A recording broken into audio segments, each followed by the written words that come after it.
Evo, ja ću odmah da kažem, pošto bi me neko na osnovu toga svrstao one koji su protiv, ajde kažem, ove vlasti ili režima, kako god to nazvali, ja mislim da mi uopšte nemamo ponudu. Dakle, naša opozicija i pozicija su iste.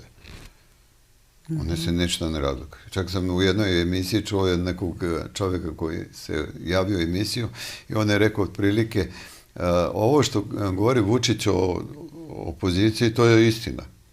Ali ono što priča opozicija o Vučiću, to je istina.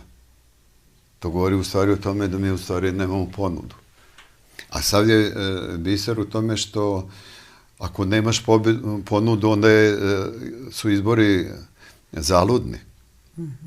Znači, samo se potroše pare. Dakle, ako imate i treću ponudu, onda ćete vidjeti da li je ta treća u odnosu na ove dve bolje, ali mi nemamo treću ponudu. Dakle, sad kako dolazite u situaciju da nemate treću ponudu?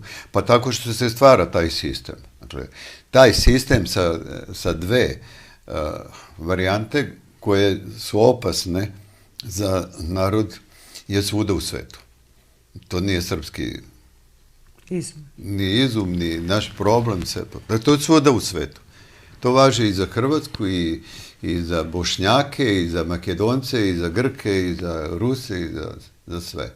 Znači, svi imaju taj problem sa ponudom.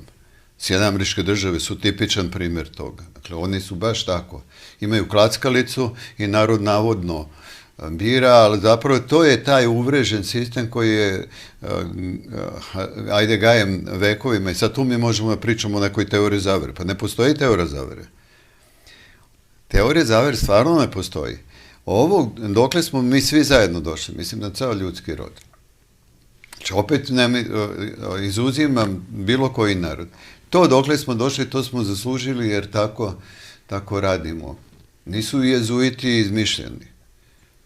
Znači, sad vidiš što u tome što je ljudski rod se tako razvijao da je došao i u tu situaciju da može neko da se ponaša kako se ponašaju jezuiti. Sad jedino što je specifično da smo dobili odjednom dvojicu papa, ne zna se ko je gori, mislim, dvojicu crnog i belog papu i da su obojica opasni. Ali se dolazi do toga najprirodnijim putem tako što je čovek loš.